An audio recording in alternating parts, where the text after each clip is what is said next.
Very good morning class. Welcome to YouTube channel RPSC bio academy. देखिए, हम जो unit discuss कर रहे थे वो कर रहे थे सेल यूनिट ऑफ लाइफ, जिसके अंतर्गत हम प्लास्टिड के बारे में डिस्कशन कर रहे थे। हम पढ़ रहे थे बेसिकली क्लोरोप्लास्ट के बारे में। अगर मैं क्लोरोप्लास्ट के बारे में आगे बात करूं तो हमने अभी थाइलेकोइड के बारे में पढ़ा था। कल हमने किसके बारे में पढ़ा था? थाइलेकोइड के बारे में पढ़ा। इस प्रकार की स्ट्रक्चर थी जिसे क्या बोला था?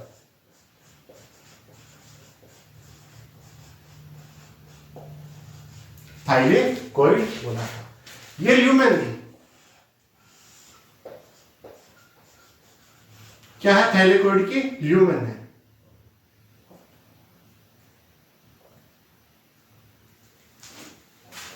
ठीक है। इसके ऊपर इस प्रकार से थाइलेकोइड के ऊपर, थाइलेकोइड एक मेम्ब्रेन जैसी स्ट्रक्चर है, मेम्ब्रेनस स्ट्रक्चर है। इसके ऊपर कुछ इस प्रकार से मॉलिक्यूल लगे रहते हैं। ये होते हैं पिगमेंट मॉलिक्यूल।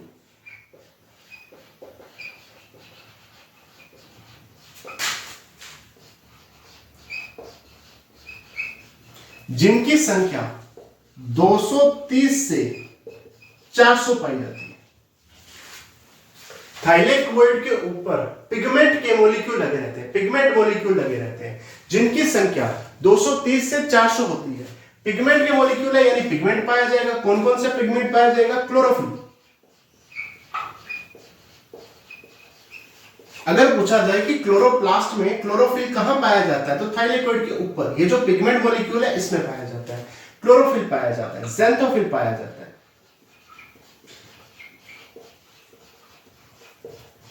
क्लोरोफिल पाया जाता है, ज़ैंथोफिल पाया जाता है, कैरोटीनॉइड पाया जाता है। और ये पिगमेंट मॉलिक्यूल जिनकी संख्या 230 से 400 है, आपस में मिलकर एक यूनिट बनाते हैं जिसे कहते हैं फोटोसिंथेटिक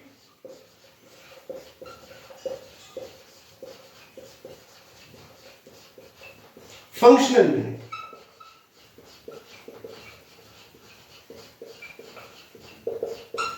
फोटोसिंथेटिक फंक्शनल यूनिट, क्योंकि फोटोसिंथेसिस के लिए यही रिस्पॉन्सिबल है, तो उसकी फंक्शन करने वाली कौन सी यूनिट है? ये वाली यूनिट है, जिसे पिगमेंट मॉलिक्यूल बोला गया, इसे कहा गया फोटोसिंथेटिक फंक्शनल यूनिट। उसके बाद दो साइंटिस्ट आए, एक ऐसा पार्क एंड पार्क के साथ एक है बिगिन। पार्क और बिगिन्स ने 1964 में, पार्क और बिगिन्स ने 1964 में फोटोसिंथेटिक फंक्शनल यूनिट को क्वांटासोम नाम दिया।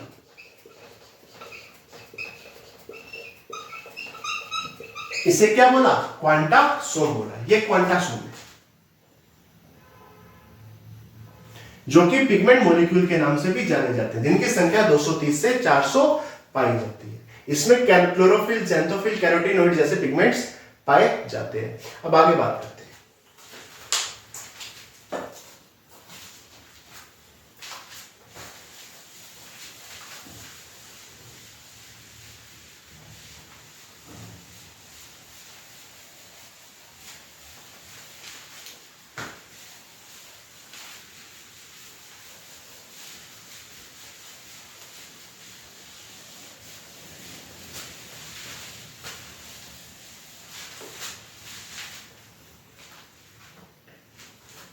देखिए, अगर मैं क्लोरोप्लास्ट की बात करूं तो यहां पर दो प्रकार की रिएक्शन पाई जाती है, जिसमें एक रिएक्शन होती है डार्क रिएक्शन,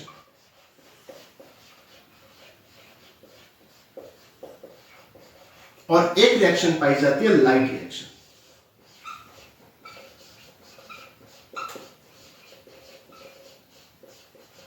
सबसे पहले जो रिएक्शन चलती है वो चलती है लाइट रिएक्शन। सबसे पहले कौन सी रिएक्शन पाई जाती है? Light reaction. लाइट रिएक्शन क्या करेगी साहब? ये बेसिकली सबसे पहली बात ग्रेना वाले भाग में चलेगी। किस भाग में पाई जाएगी? ग्रेना वाले भाग में पाई जाएगी।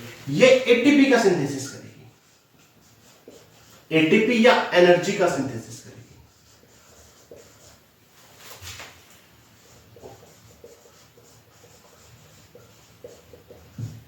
देखिए, जब हमने माइटोकॉन्ड्रिया पढ़ा था,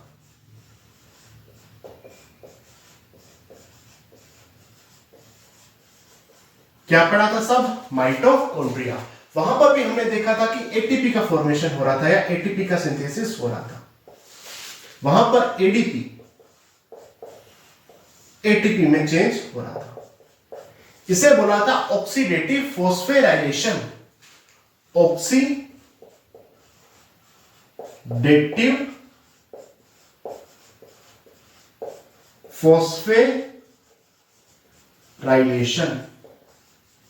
यहां पर भी एटीपी का या एनर्जी का सिंथेसिस हो रहा है। कहां हो रहा है? क्लोरोप्लास्ट में।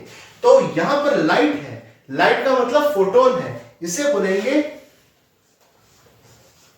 फोटोफॉस्फोराइलेशन। फोटोफॉस्फोराइलेशन। यहां पर ऑक्सीडेटिव फॉस्फोराइलेशन था, ऑक्सीडेटिव फॉस्फोराइलेशन था। यहां पर फोटो फॉस्फोराइलेशन है। फोटो क्यों? क्योंकि यहां पर लाइट पाई जा रही है, लाइट प्रेजेंस है, लाइट की उपस्थिति में हो रहा है। और यदि मैं क्लोरोप्लास्ट को बोलूं तो इसे कहा जाता है सेंटर ऑफ फोटोफॉस्फोराइलेशन। ये सेंटर है फॉस्फोराइलेशन का। फोटोफॉस्फोराइलेशन का क्या है? सेंटर है। कौन? क्लोरोप्लास्ट। ये होगी लाइट रिएक्शन। डार्क रिएक्शन की बात करूं तो ये स्ट्रोमा वाले भाग में पाई जाती है।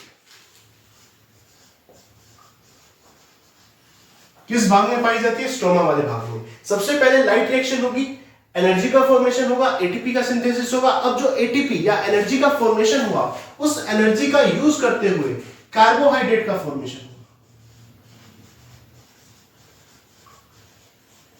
कार्बोहाइड्रेट का फॉर्मेशन होगा किस साइकिल द्वारा? तो केल्विन साइकिल द्वारा।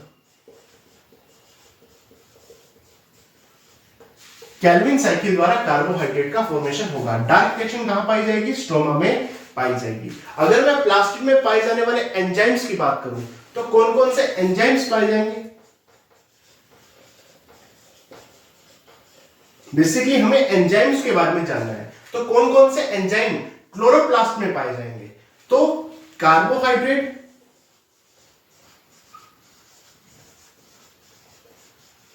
एंड प्रोटीन को सिंथेसिस करने वाले एंजाइम।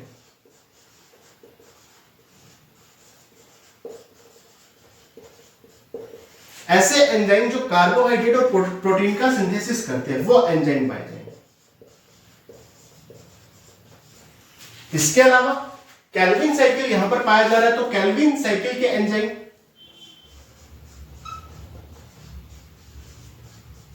केल्विन साइकिल में जो एंजाइम्स यूज होते हैं वो एंजाइम्स यहां पर पाए जाएंगे। सबसे ज्यादा मात्रा में, मोस्ट अबंडेंट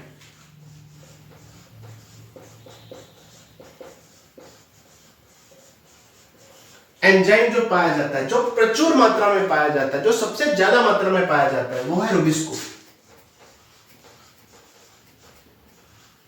रुबिस्को एंजाइम सबसे ज्यादा मात्रा में पाया जाने वाला एंजाइम है, जो कि कहां पाया जाता है? स्ट्रोमा वाले भाग में पाया जाता है। ठीक है, कौन सा एंजाइम? Rubisco enzyme. बेसिकली यहां पर कार्बोहाइड्रेट और प्रोटीन के सिंथेसिस एंजाइम पाए जाते हैं, या केल्विन साइकिल के एंजाइम आप इसे बोल सकते हो। ठीक है, और कई बार आता है कि सेंटर ऑफ फोटोफॉस्फोराइलेशन कहां है? तो क्लोरोप्लास्ट में। क्लोरोप्लास्ट के किस भाग में? ग्रेना वाले भाग में। ठीक है, अब आगे बात करते हैं।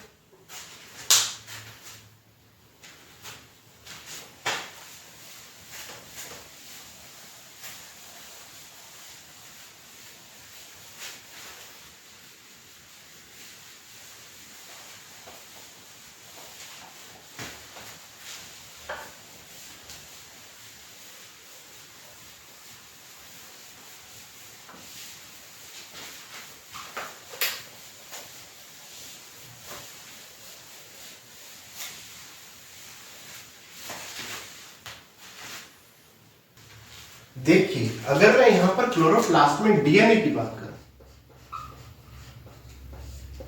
तो डीएनए कैसा होगा? डबल स्टैंडर्ड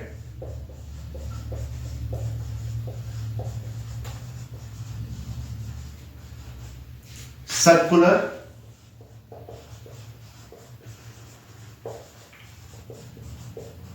नेक्ड डीएनए पाया जाएगा। जैसा डीएनए माइटोकॉन्ड्रिया में पाया जाता था, लगभग वैसा ही डबल स्टैंडर्ड होगा। सर्कुलर होगा और नेक्ड का मतलब हिस्टोन प्रोटीन नहीं पाई जाएगी। जैसा प्रोकैरियोट का डीएनए है लगभग वैसा ही डीएनए यहाँ पर पाया जाएगा, लेकिन यहाँ पर जो डीएनए पाया जाएगा, क्लोरोप्लास्ट में जो डीएनए पाया जाएगा वो माइटोकॉन्ड्रिया के डीएनए से बड़ा होगा।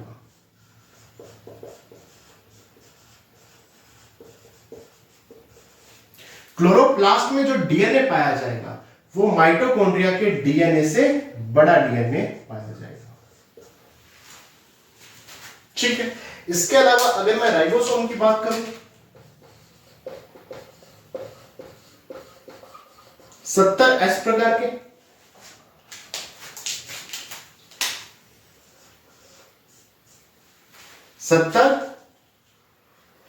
एस प्रकार के राइबोसोम पाए जाएंगे। इसके साथ यहां पर क्या क्या चीजें हैं, प्रोटीन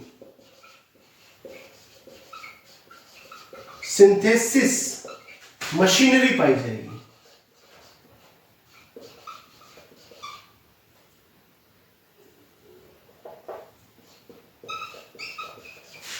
प्रोटीन सिंथेसिस मशीनरी पाई जाएगी। प्रोटीन का सिंथेसिस करने वाली मशीनरी पाई जाएगी, जिसमें डीएनए होगा, आरएनए होगा, राइबोसोम होगा, एंजाइम्स पाए जाएंगे, एमिनो एसिड पाए जाएंगे,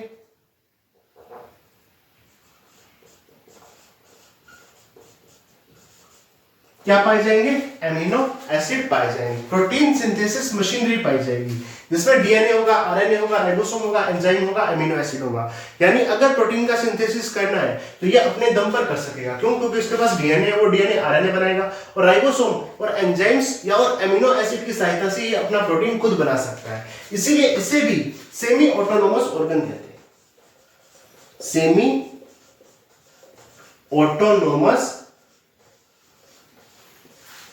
ऑर्गन कहते हैं, सेमी ऑटोनोमस ऑर्गन कहते हैं, अर्ध स्वायत्त अंग कहते हैं। क्यों? क्योंकि इसके पास खुद का डीएनए है और प्रोटीन बनानी है तो ये खुद अपने दम पर प्रोटीन बना सकता है। ठीक है, अब आगे चलते हैं।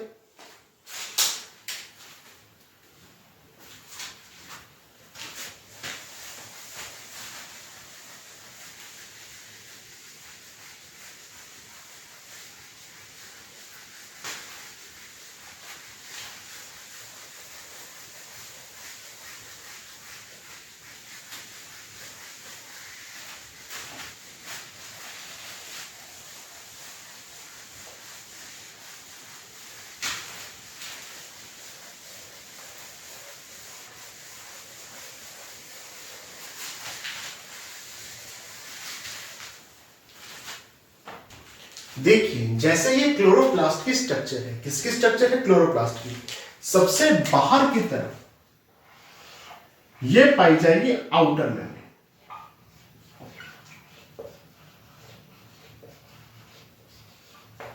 कौन सी मेम्ब्रेन है साहब? Outer membrane. सबसे अंदर की तरफ पाई जाएगी, ये वाली जो अंदर की तरफ पाई जाएगी, ये पाई जाएगी इनर मेम्ब्रेन।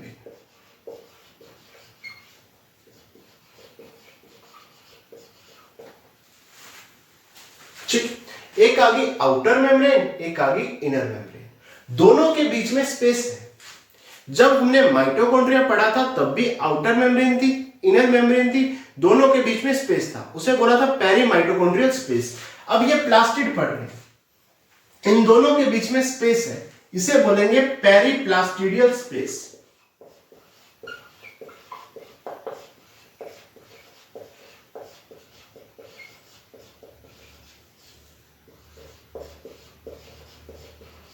कौन सा स्पेस बोलेंगे? पेरीप्लास्टिडियल स्पेस, जो प्लास्टिड है उसकी आउटर मेम्ब्रेन और इनर मेम्ब्रेन के बीच में पाया जाता है। क्या बोलेंगे? पेरीप्लास्टिडियल स्पेस बोलेंगे। ठीक है, ये वाला जो हिस्सा है, जो अंदर वाला हिस्सा है, ये है सारा का सारा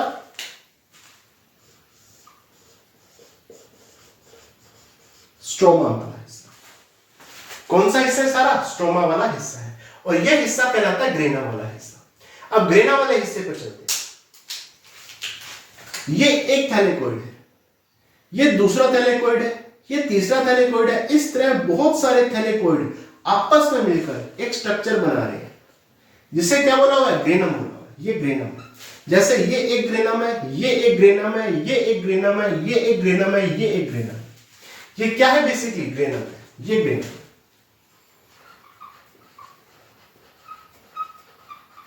ग्रेनम बहुत से थैलेकोइड ने एक स्ट्रक्चर बना दी, बहुत से थैलेकोइड ने स्टैक, यानी क्या है, ढेर है। ठीक है, क्या है? ढेर है। पाइल्स ऑफ कॉइन, कॉइन यानी सिक्के, पाइल्स ऑफ कॉइन यानी सिक्के के ऊपर एक सिक्का व्यवस्थित होकर इस तरह की स्ट्रक्चर बना रहा है। क्या है? ये ग्रेनम है। ये ग्रेनम, ये ग्रेनम, ये ग्रेनम। ठीक है, ग्रेनम तो एक सिंगुलर फॉर्म आ गई इसकी। अगर मैं सबको सम्मिलित रूप से बोलूं तो बोलूंगा ग्रेनम। ग्रेनम में क्या पाया जाएगा? टू और मोर देन टू, टू और मोर देन टू ग्रेनम। एक थैलेकोइड ने ये ग्रेनम बना दिया, थैलेकोइड ने ये ग्रेनम बना दिया, थैलेकोइड ने ये ग्रेनम बना दिया। ये एक ग्रेनम, ये एक ग्रेनम, ये एक ग्रेनम। अगर ग्रेनम की संख्या 2 या 2 से ज्यादा है उसे ग्रेना बोलेंगे। अगर मैं इसको एक यूनिट के रूप में देखूं तो ये क्या है? ये ग्रेना है। ठीक है, ये ग्रेनम एक है, ये एक ग्रेनम है, ये एक ग्रेनम है। 2 या 2 से ज्यादा ग्रेनम को क्या बोलेंगे? ग्रेना बोलेंगे। ये सारा हिस्सा ग्रेना है। ठीक है, या यूं कहूं तो ये प्लूरल फॉर्म है किसकी? ग्रेनम। ठीक है, ये आ गया ग्रेना, ये आ गया स्ट्रोमा वाला हिस्सा। ठीक है, ये है सब DNA, double standard circular DNA.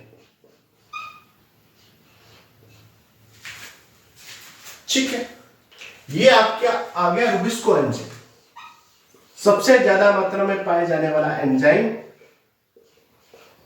अगर कोई पूछे कि नेचर में सबसे ज्यादा कौन सा एंजाइम पाया जाता है तो रुबिस्को पाया जाता है। क्लोरोप्लास्ट में सबसे ज्यादा कौन पाया जाता है तो रुबिस्को एंजाइम सबसे ज्यादा पाया जाता है। ये आ गया आपका राइबोसोम, 70S प्रकार का राइबोसोम आ गया। ये आपकी आ गई फैट ड्रॉपलेट।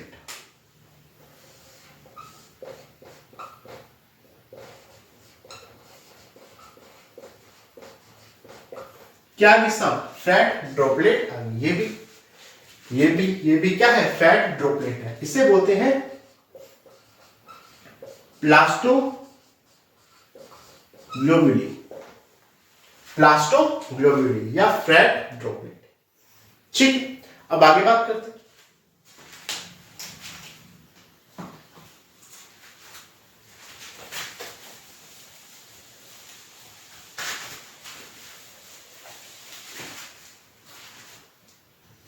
देखिए, अगर मैं आगे बात करूं तो दोनों, ये एक ग्रेनम, ये दूसरा ग्रेनम, ग्रेनम के बीच में थैलेकोइड को जोड़ने का काम। ठीक है, किसको जोड़ रहे हैं? कनेक्ट किसको कर रहे हैं? थैलेकोइड को, वो भी डिफरेंट ग्रेनम के। इससे क्या बोला था? स्ट्रोमा लैमेली, स्ट्रोमा लैमेली, या इसे एक नाम और दिया जा सकता है, स्ट्रोमा थैलेकोइड।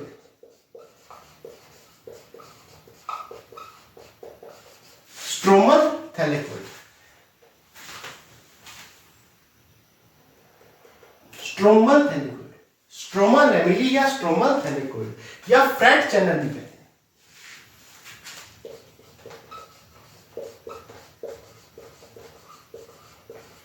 कौन सा चैनल कहते हैं? फ्रैट चैनल कहते हैं। स्ट्रोमा लैमेली बोल दो, स्ट्रोमा थैलेकोइड बोल दो या फ्रैट चैनल बोल दो। ये दो अलग अलग ग्रेनम के थैलेकोइड को जॉइंट करने का या कनेक्ट करने का काम करती है। इसके क्या नाम है? स्ट्रोमा लैमेली, स्ट्रोमा थैलेकोइड या फ्रैट चैनल कहते हैं। देखो, ये एक थैलेकोइड है। क्या है साहब? एक थैलेकोइड है। इस थैलेकोइड की ये है ल्यूमेन। क्या है साहब? ल्यूमेन है। इस ल्यूमेन को लोक्यूलस कहते हैं। ल्यूमेन को क्या कहते हैं? लोक्यूलस। जैसे इस थैलेकोइड की ल्यूमेन क्या होगी? लोक्यूलस। तो लोक्यूलस है क्या? इसकी ल्यूमेन है। अब इस ग्रेना के ऊपर पिगमेंट मॉलिक्यूल पाए जाएंगे।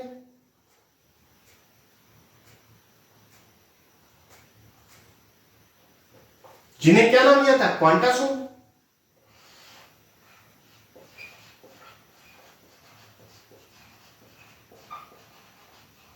क्वांटासोम नाम दिया था। ठीक, ये आ गई क्लोरोप्लास्ट की स्ट्रक्चर। अब आगे बात करते हैं।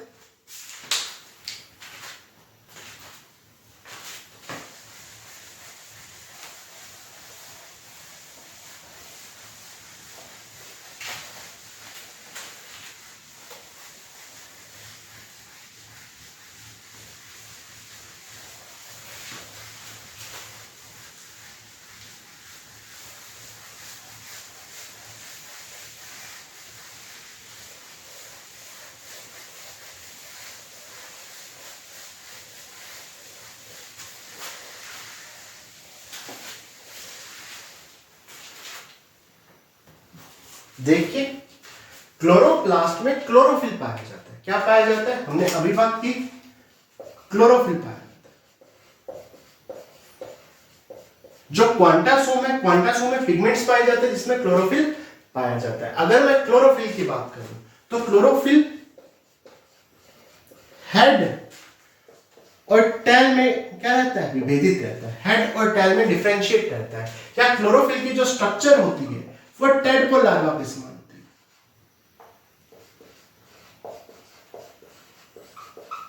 किसके जैसी स्ट्रक्चर है? टेडपोल लार्वा के जैसी स्ट्रक्चर है। हेड पाया जाता है, टेल पाई जाती है। हेड कैसा है? पोरफायरिन।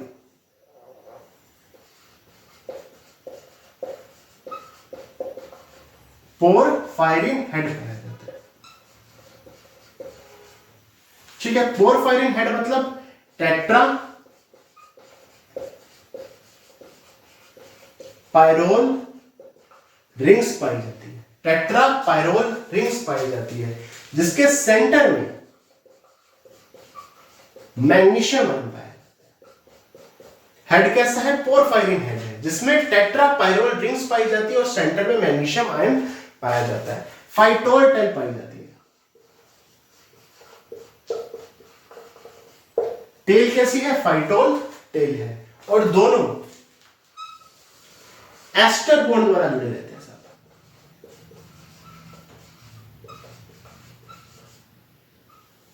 एस्टर बॉन्ड द्वारा आपस में जुड़े रहते हैं। तो क्लोरोफिल टेडपोल लार्वा जैसी संरचना बनाता है। अब आगे बात करते हैं।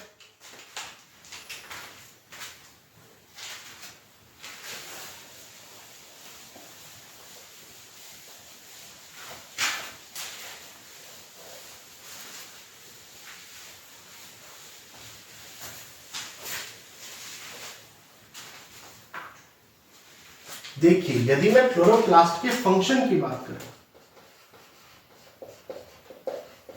तो कौन कौन से फंक्शन परफॉर्म कर पाते हैं? पहली चीज फोटोसिंथेसिस। फोटोसिंथेसिस होता ही उनमें है जिनमें क्लोरोप्लास्ट पाया जाता है। फोटोसिंथेसिस को परफॉर्म कराता है। फोटोसिंथेसिस में भी फोटोफॉस्फोराइलेशन, फोटोफॉस्फोराइलेशन को परफॉर्म कराता है। फोटोफॉस्फोराइलेशन को परफॉर्म कराता है, यानी एनर्जी का फॉर्मेशन करता है। एनर्जी या एटीपी का फॉर्मेशन करता है।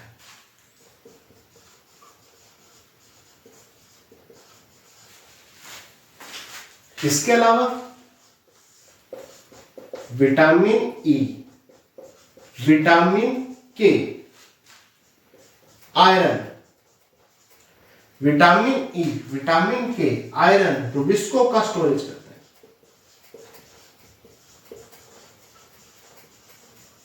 साइटोप्लाज्मिक इनहेरिटेंस में हेल्प करता है। साइटोप्लाज्मिक इनहेरिटेंस पाई जाती है।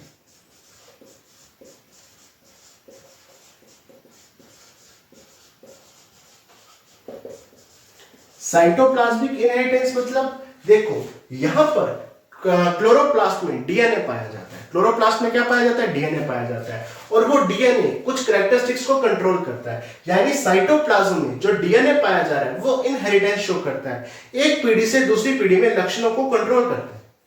ठीक है, इसे क्या कहते हैं, साइटोप्लाज्मिक इनहेरिटेंस। यानी क्लोरोप्लास्ट में जो डीएनए पाया जाता है वो एक पीढ़ी से दूसरी पीढ़ी में कुछ लक्षणों को क्या करता है, कंट्रोल करने का काम करता है। इसके अलावा अगर मैं आगे बात करूं, फोटो रेस्पिरेशन इसमें पाया जाता है। फोटो रेस्पिरेशन की बात की जाए तो वो माइटोकॉन्ड्रिया,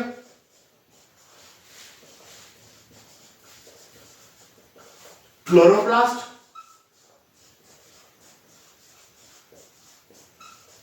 और पेरोक्सिसोम में पाई जाती है। तो फोटो रेस्पिरेशन में भी ये पाया जाता है। पर ऑक्सीसोम, तीनों में क्या चीज चलती है, तीनों में मिलकर फोटो रेस्पिरेशन चलता है। ठीक है, तो फोटो रेस्पिरेशन भी क्लोरोप्लास्ट में पाया जाता है। तो ये आगे फंक्शन किसके, क्लोरोप्लास्ट के। अब आगे चलते हैं।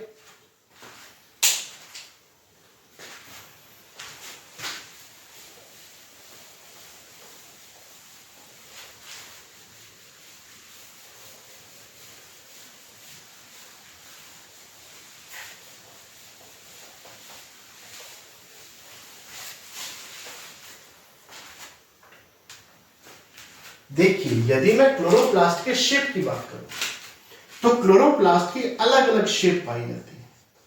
क्लोरोप्लास्ट की शेप कैसी पाई जाती है, अलग अलग। जैसे ये स्पाइरल शेप हो सकता है, स्पाइरल यानी सर्पिलाकार। सर्पिलाकार क्लोरोप्लास्ट किसमें पाया जाएगा, स्पाइरोगायरा में।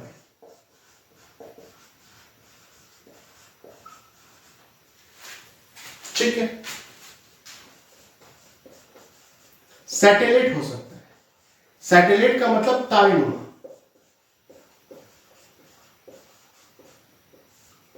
जिग्मा में,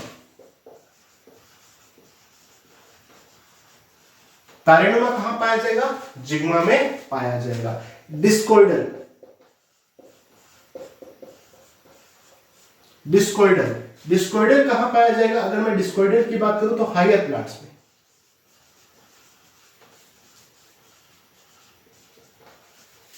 हायर प्लांट्स में चकती नुमा, डिस्कोइडल या चकती बोल सकते हो। ठीक है, इसके अलावा कप शेप, कप के आकार का कप शेप पाया जाएगा किसमें, क्लेमाइडोमोनास में।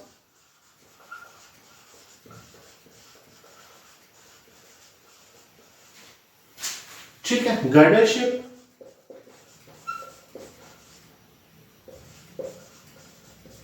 या इसे कोलर शेप भी कहते हैं। कॉलर शेप, या इसे सी शेप भी कहते हैं, सी आकार भी कहते हैं, सी शेप। गर्डर शेप बोल दो, कॉलर शेप बोल दो, या सी शेप किसमें पाया जाएगा, यूलोथ्रिक्स में।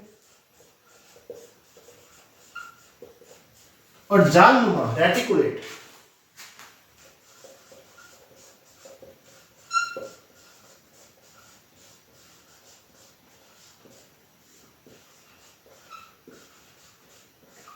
रेटिकुलेट या जालनुमा किसमें पाया जाएगा साहब, ओइडोगोनियम, ओइडोगोनियम।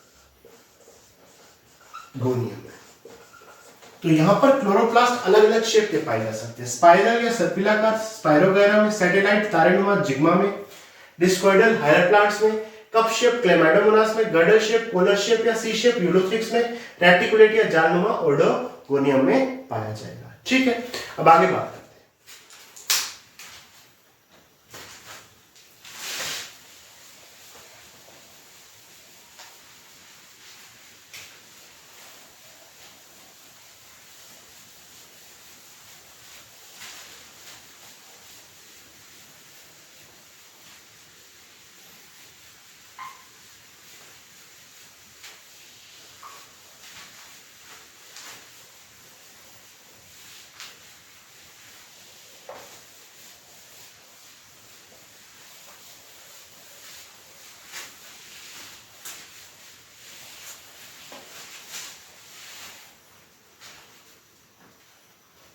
देखिए, अगर मैं आगे बात करूं तो आगे देखूंगा क्लोरोप्लास्ट का बायोजेनेसिस।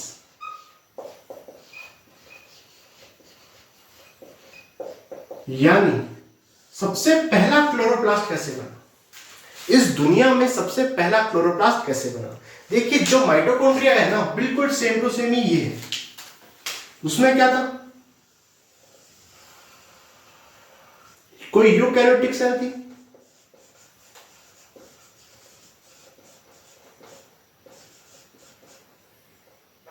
यूकैरियोटिक सेल थी और एक प्रोकैरियोटिक सेल थी। सेम टू सेम है।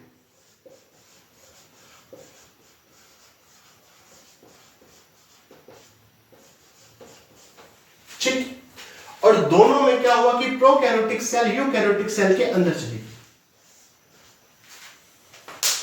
ये आ गई यूकैरियोटिक सेल और इसके अंदर आ गई प्रोकैरियोटिक सेल। इसके अंदर कौन आ गई? Prokaryotic cell. और प्रोकैरियोटिक सेल के चारों तरफ एक मेम्ब्रेन बन गई जो कि यूकैरियोटिक सेल ने बनाई थी।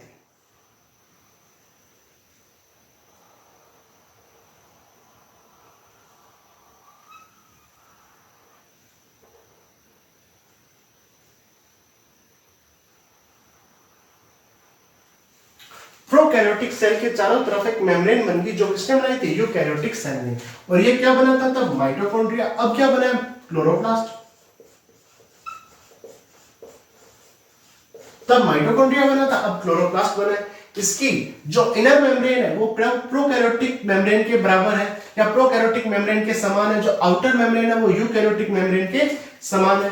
हुआ क्या, यहां पर जो प्रोकैरियोटिक सेल थी ना, वो कौन सी थी? वो साइनोबैक्टीरिया थी, या इसे आप ब्लू ग्रीन एल्गी भी बोल सकते हो।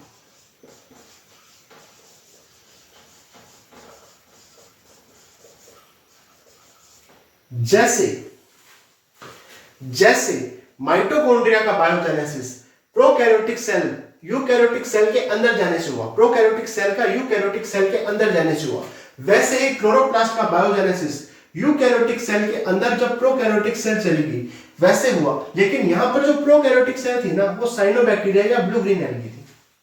और यहां पर प्रोकैरियोटिक सेल के बाहर की तरफ यूकैरियोटिक सेल ने एक मेम्ब्रेन बना दी, तो ये डबल मेम्ब्रेन बाउंड स्ट्रक्चर बन गई, जिसे बाद में क्या कहा गया? क्लोरोप्लास्ट कहा गया। ठीक है, और ये है कैसा? एंडोसिम्बायोट।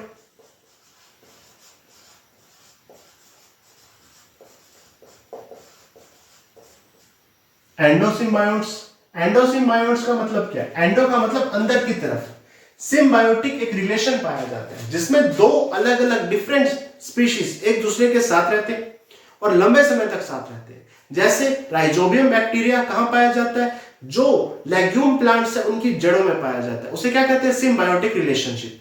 ठीक है, जैसे लाइकेन में क्या होता है? एक फंजाई होता है और एक एल्गी होता है।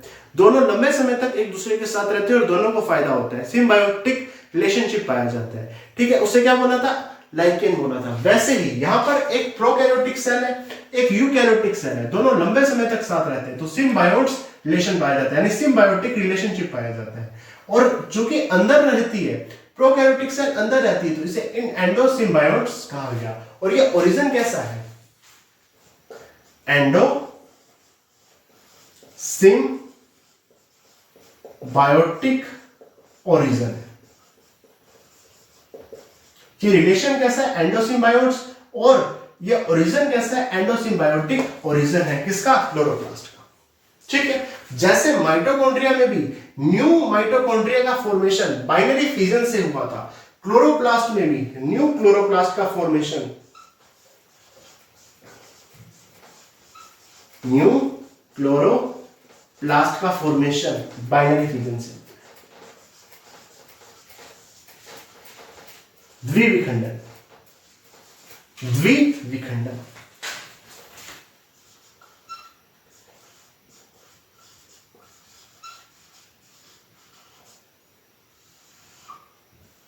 ठीक, इसी के साथ आपका क्लोरोप्लास्ट और प्लास्टिड हुआ कंप्लीट। ठीक है, अगर मैं आगे बात करूं तो अब माइटोकॉन्ड्रिया और प्लास्टिड के प्रीवियस ईयर क्वेश्चन रह गए जिसे हम अगली वीडियो में देखेंगे। तो आज के लिए इतना ही। Thank you.